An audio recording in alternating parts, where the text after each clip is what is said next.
his passing away. If today Vivekananda comes back to India, okay, it's a very interesting imagination. You can try to imagine.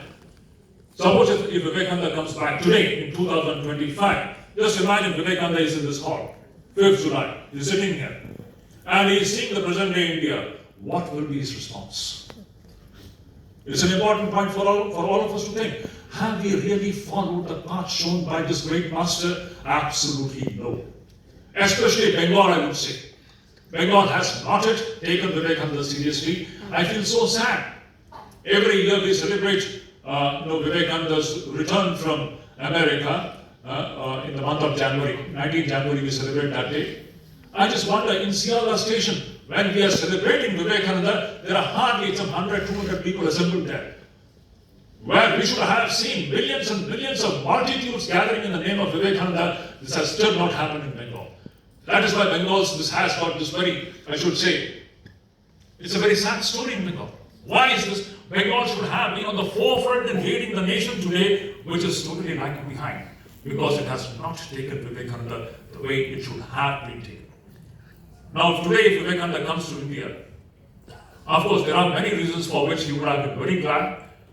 I just can't help remembering what he had said in 1897, that wonderful prophetic vision of Vivekananda. He had said, I am seeing that my motherland is rising. The longest night seems to be passing away. The solar stubble seems to be coming to an end at last. The seeming corpse is appearing to be awakening now. India, my motherland, is awakening on her feet. None can resist her anymore. No outward power can hold her back anymore, and never again India is going to sleep anymore, for I am seeing this infinite giant is rising on her feet. Just imagine, in 1897, more than 127 years back, Vivekananda had visualized that this motherland is rising and no one can stop its progress. This Vivekananda had predicted 127 years back. Just imagine, at a time when there was not a single ray of hope at that time. What made this great man speak like this? And today, in 2025, where does India stand? In 1947, one of the poorest nations in the world, India, we didn't have food grains enough to eat. Food grains used to come from America. In 1947, from there, today we are the largest suppliers of food grains to the other poor countries. How did this happen? During Corona, when even the biggest, richest nations could not do, we Indians did. We supplied medicines to the many third world countries. How did this happen? Today, India is the 4th largest economy in the world. From 1947, we have come to this position, especially in the last 10, 12 years. Amazing things have been accomplished. Do we have the eyes to see it? Let us be very sincere. Let us not go into the politics of the situation, but wherever some good job has been done, we should be sincere enough to acknowledge it. And today, we are everywhere. Space science, nuclear science. Today, India is not following somebody else's decision. We are the decision makers today. And in the next 20 years, we are going to be at par with the most powerful nations in the world. This is what Vivekananda had predicted. Now, if Vivekananda sees this, definitely he would be very glad to see India is rising now. But he would also be very sad. That point I will just touch and I will finish my talk. He would be very sad to see one thing. And this is what we have to be very careful. Even today, my dear brothers and sisters, just imagine. We Hindus especially, I want to talk about the Hindus. We are still so badly divided. The same old disease, the chronic disease of division. We are divided on linguistic lines, classist lines, and especially linguistic lines. You can see every day you will find this quarrel about language. My language is superior and your language is inferior.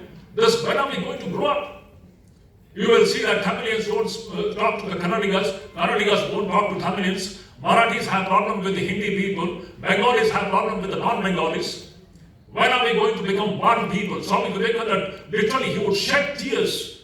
From Kashmir to Kanyakumari, we are one race, we are Arya Bhumi, we are Arya Putras. You may speak any language, every language is equally great.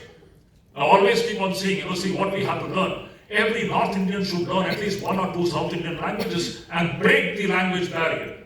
Every South Indian should pick up one or two North Indian language and break the language barrier. We are all one people. You may speak any language you want, but we are one people, especially the Hindus. Just imagine, Swami Vivekananda had spoken about this very passionately. His heart would break to see how we are quarreling and bickering over this flimsy and nonsensical issues which is going on even today. If Vivekananda sees this today, he would be a totally disillusioned and a dejected person. How sad! Even after 40, 70, 77 years of India's independence, even today we are bickering over these petty things. If we 100 crores, 140 crore people, if we are united in the one spirit of nationalism, just imagine what a force India can be. Whatever we have achieved, in spite of all this corruption and these divisions in our society, in spite of that, India has come to this glorious state. So anyhow, this is a very important subject.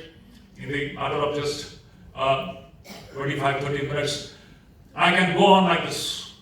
There are many other issues. Swami Vivekananda has spoken about 3 points.